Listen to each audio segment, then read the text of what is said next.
Hi, my name's Stewart Lynch, and this is the fourth video in the local notification series. In this video, we'll see how we can provide data from the app to the notification and be able to allow the users to choose actions in response to the information provided or postpone the notification until later. We'll be diving into the UserInfo Dictionary that can be added to a notifications request content. We can use this to direct users to different views in our app. We'll also be looking at actions that will provide the user with a couple of options to delay the notification reminder until sometime later. I love getting your feedback, so tap the thumbs up button if you enjoyed this video and leave a comment below. Make sure you subscribe to the video and ring that bell to get notifications of new videos.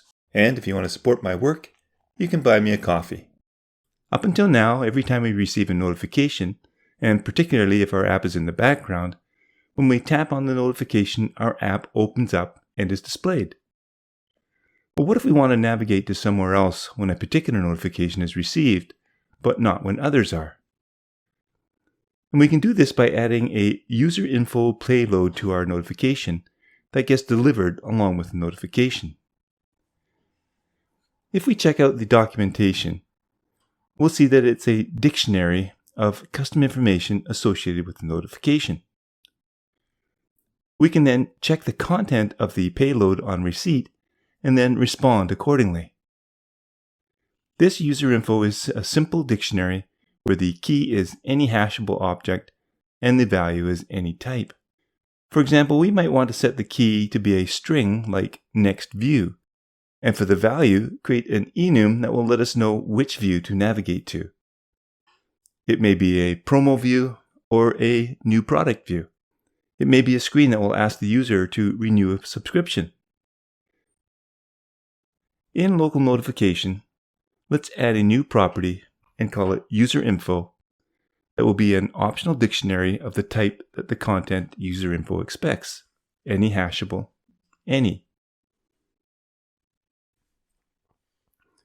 As we did in the last video then, we have to update our schedule to handle this if it's not optional. So if let UserInfo is equal to the local notifications UserInfo, then we can assign that to our content UserInfo. Now what we want to do is to have two different options. One that's going to direct the user to a screen showing promotions, and another asking them to renew a subscription. I'm not going to spend a lot of time creating these views, but we can create a text view or an image that will act as a placeholder for those destination views just so that we can see it working. What we need to do is to be able to create a dictionary where we can pick the key type to see what the payload is, and if it's the type we're looking for, respond to the value that we get. I'm going to be doing something here that I should have done initially when I added the User Notification Center delegate to the class. I want to break these delegate functions into an extension. So I'm going to cut out the conformance to the UN user notification delegate from the class definition, and I'm going to create an extension on this file. And for the extension, I'll make it conform to the UN user notification delegate. Now I'm going to cut out that delegate function from the class and put it in here. This will help me keep my functions and delegate functions all confined. If you want to respond to someone tapping to the opening of your notification, you can use the didReceive delegate function. And we'll use the asynchronous one. When we receive the response, we can get access to the response's notification request content UserInfo property. And that's our dictionary. It may or may not exist, so we can use an if-let to check and then wrap the value if the ID does exist. So let's think about that for a minute. I'm going to assign a dictionary value to our local information UserInfo property. The key is the string next view, and the value I want is promo view, another string. Now, I don't really like using hard-coded strings here, and normally I'd create enums with string types so that I won't make any typos. What I'm going to do here is to wait to receive a UserInfo payload where the key is next view, and it will check for the value and see if it's promo. If so, I'll then navigate to a promo view. Another option might be renew view. So let's do that at least for the value. So I'm going to create a new file that I'll call next view. Inside there, I'm going to create an enum of the same name that has a string type, and I'll give those two cases, promo and renew. While we're at it, I'm going to create a function that will return a view corresponding to whatever case is selected. This will require changing the import to SwiftUI. In the case where it's promo, the view will be a text view saying promotional offer. I'm going to set the font to a large title.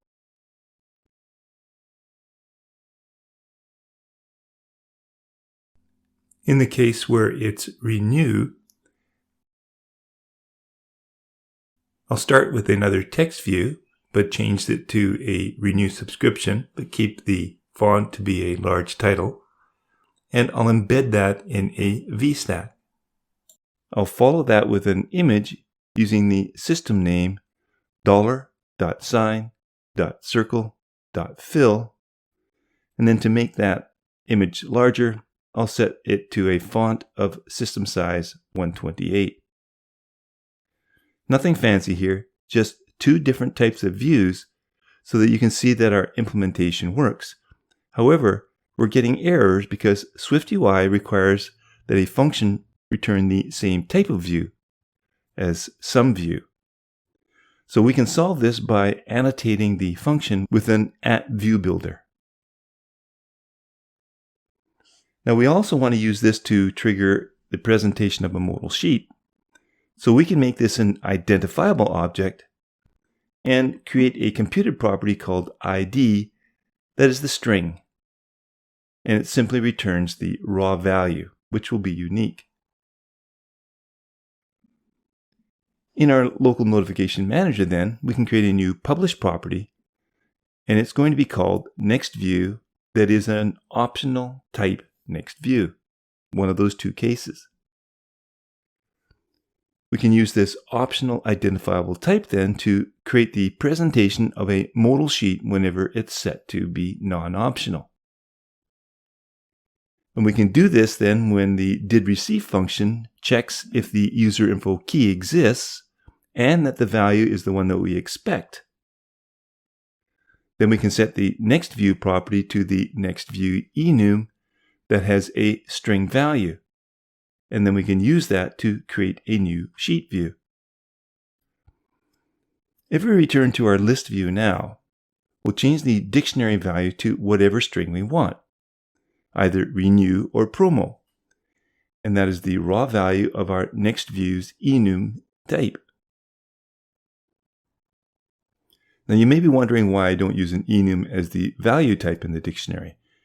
Well, it just won't work. You can't have an enum for a UserInfo value type, unfortunately.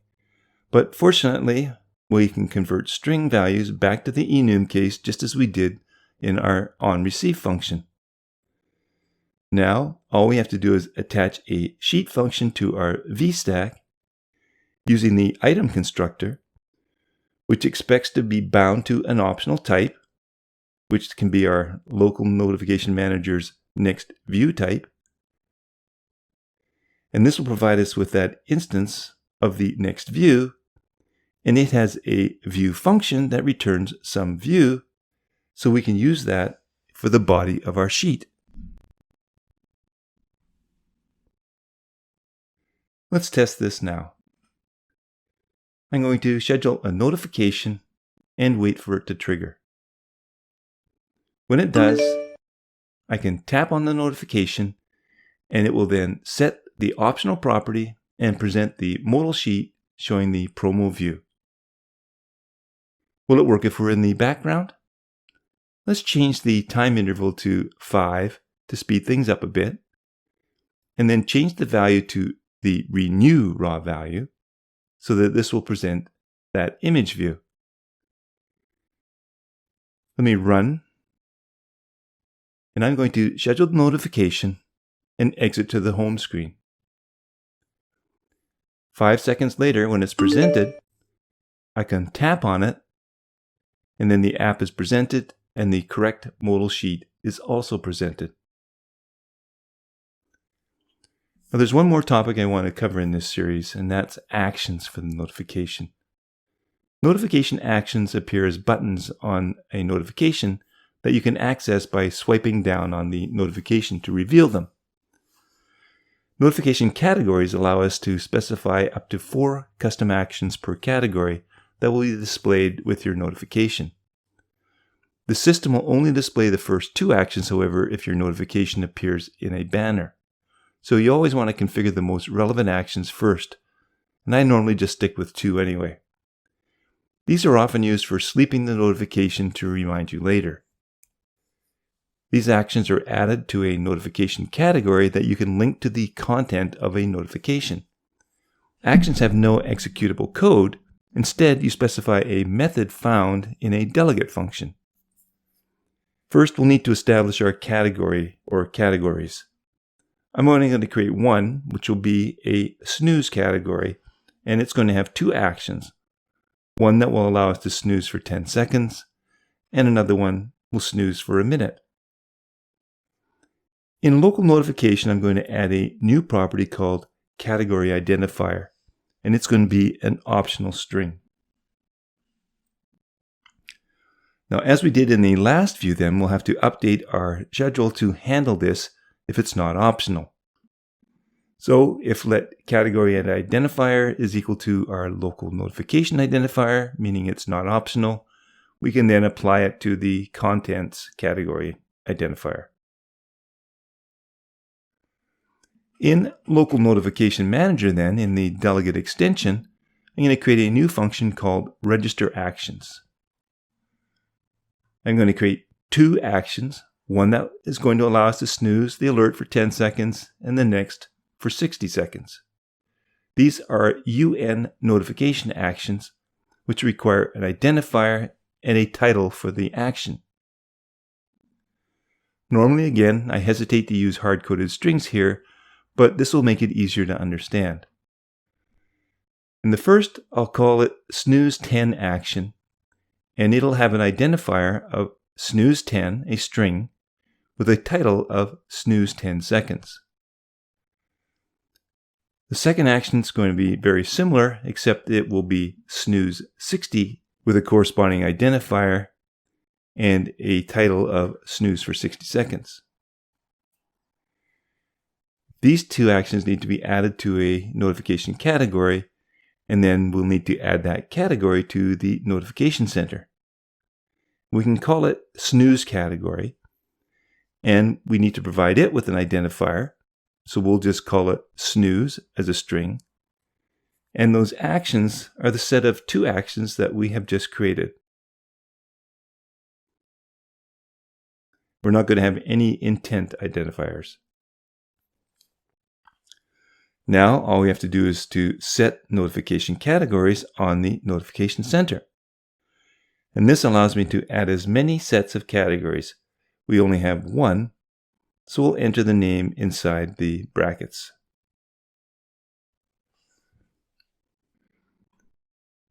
The request authorization function gets called every time we launch the app and go to our list view. So let's just, before we await getting the current settings, register our categories.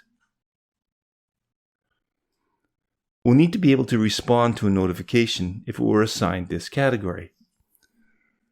So first, let's create an optional double property called snooze interval. And it's either going to be 10 or 60, but which one? Well, we'll need to check the response action identifier and compare it to the 2 identifier strings.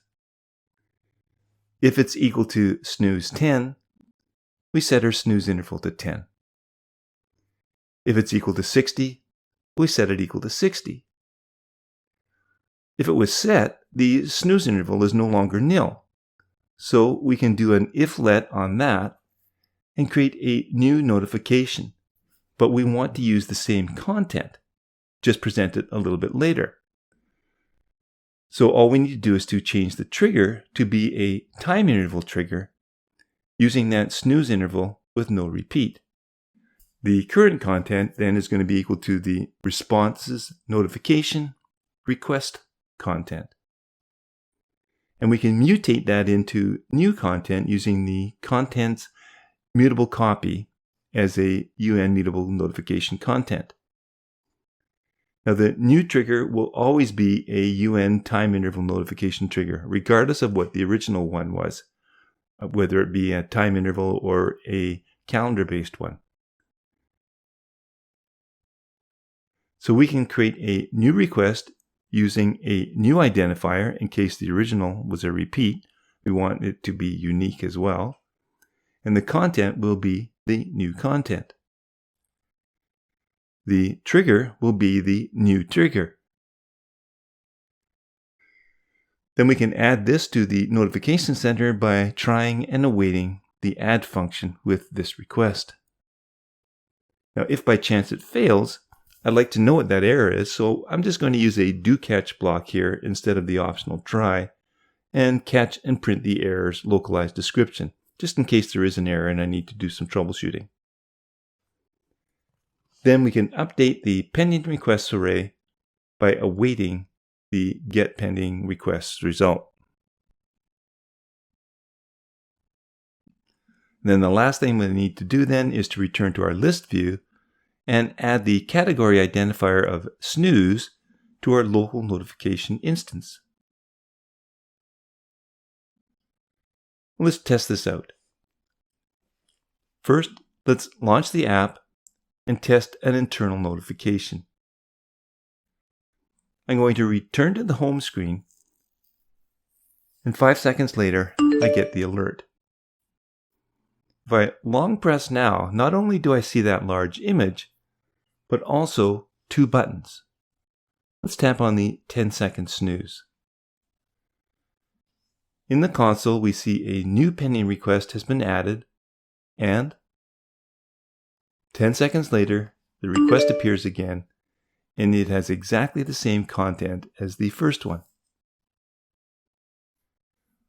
I can tap on that notification and the Renew Subscription view is displayed because there was that other user info information in the payload that directed me to this new view. So we've mixed 2 different things. One final test here then is for a 60-second delay. So let's try that. Here's the original notification, and I can expand it along with a long press and tap on snooze 60. Let me bring up my clock and speed through this. Sure enough, 60 seconds later, I get that notification again with the same content, and I can tap on it once more to get directed to the Renew Subscription view. Now, one final example before I finish. Let's say we wanted to be able to present a notification to everyone on the first day of every month at 10 a.m. regarding a promotional offer, so that if they clicked on the notification, they'd be taken to that screen. In the VStack on the list view screen, create a new button for a label and just enter promo offer. Set the button style to be a bordered button style. For the action, create a task unit of work. And we'll need to specify the date components that we want to use that will schedule that notification for the first day of every month at 10 a.m. So we can let our date components be an instance of date components. And for the date components, we'll specify the day to be a 1, the hour to be a 10, and the minute to be 0.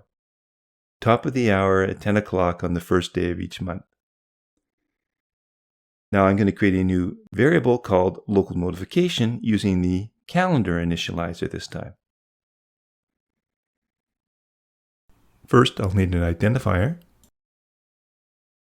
And for the title, we'll say special promotion. In the body, we'll say take advantage of the month promotion. The date components will be those ones we just defined. And I'll set repeat to be true. We can add a bundle image name and a user info to this notification, but change the next view's key value to be the promo case to direct the user to the promo view if tapped on. I'm not going to add a snooze action button here because that would reset the repeat to false. Then I can await the scheduling of this notification as above. Let me test the app. Now, I'm not anywhere near the first of the month as I record this video, but I can open my date and time settings here and manually set my date and time. Let me choose the first day of the month and make it 9:59 and 45 seconds, 15 seconds before that trigger date. Now I can set this time now and schedule notification and exit to the home screen. As I watch the clock count down that last 15 seconds, right on the hour, I get notified. I'll tap on the notification and I'm taken directly to the promotional offer view. Dismissing the offer shows that I still have one more pending notification, and that will happen again on the 1st of the next month at 10 a.m. Of course, you'd never show users your user interface for this. This has just been created here for your testing purposes. So this setting of this notification can be done in your code. So I hope you've learned some skills here that you can use in your projects to add local notifications to enhance your application and give your users a number of different options. Thanks for watching.